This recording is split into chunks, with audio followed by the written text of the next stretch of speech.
to take the red pill or the blue pill. Most of us are operating from the mental programming of our parents. We think we are running our lives, but in reality, we're simply recycling an old childhood program. In a school of psychotherapy called Transactional Analysis, or TA, the life script is an unconscious life plan or program which developed from early childhood. In this video, I'll look at the nature of these programmed messages and the ways in which they are transmitted using a model called the script matrix. And watch until the end of this video as I explain how to escape this matrix. Let's look at an example. Mark's parents were only 16 years old when they had him. They both resented him and believed his birth put an abrupt end to their dreams and goals for the future. Their unresolved conflicts and resentments were projected onto Mark from the day he was born. Mark grew up feeling he should never have been born.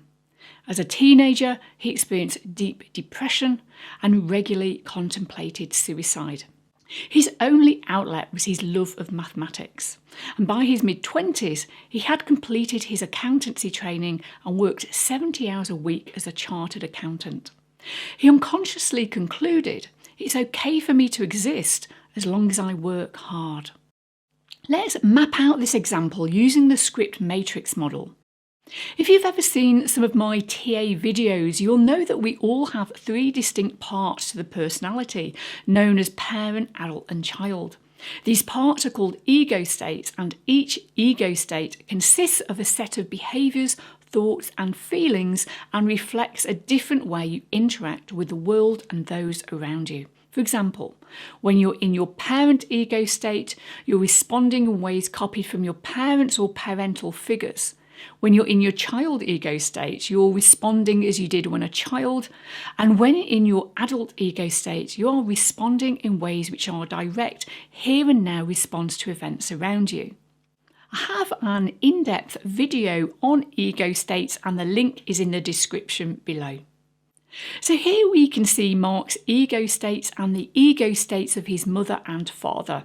From his mother's child ego state, he received the message, "Don't exist." And from his father's child ego state, he received the message, "Don't feel." These powerful don't messages are called injunctions. Injunctions are delivered non-verbally from the child ego states of the mother and father to the child ego state of the young person. Injunctions unconsciously instruct you what not to do. TA therapists Mary and Bob Golding identified 12 injunctions, including don't be a child, don't be important, and don't be close. Moving on to counter-injunctions. Now, a counter-injunction is a strong message from the parent ego states of the mother and father to the parent ego state of the young person. So looking at our example, Mark received a try hard counter-injunction from his mother and a be perfect counter-injunction from his father. To stay alive, Mark unconsciously covers up the don't exist and don't feel injunctions with his parents' try hard and be perfect counter-injunctions. So Mark makes the compound decision, as long as I work hard and don't make mistakes, it's okay for me to stay alive.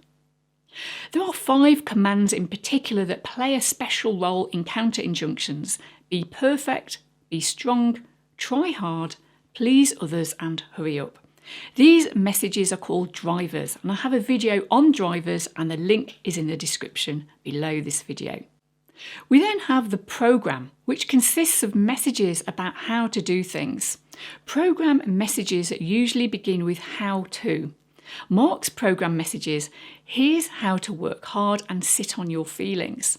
The program is delivered from the contaminated adult of the mother and the contaminated adult of the father. Now remember, the adult ego state is the place of rationality, reason and logic. So if it's contaminated, we can no longer trust the message as being rational or logical. The antidote, permissions. Permissions are the main therapeutic instrument in script analysis because they offer the opportunity for an outsider to free the client from their script. A permission is a new, helpful message about the client, others and the world. So if I was Mark's psychological therapist, I might offer him the following permission. You can survive and get your needs met even if you reduce your work commitments. This permission also communicates it's okay to disobey your mother and father. So this permission would be coming from my parent ego state to Mark's child ego state. Now, for my permission to work, my voice must be more potent than Mark's parental injunctions. Giving a permission to a client is a little bit like giving a small dose of parenting, but ultimately the most powerful permissions come from the permissions you give to yourself.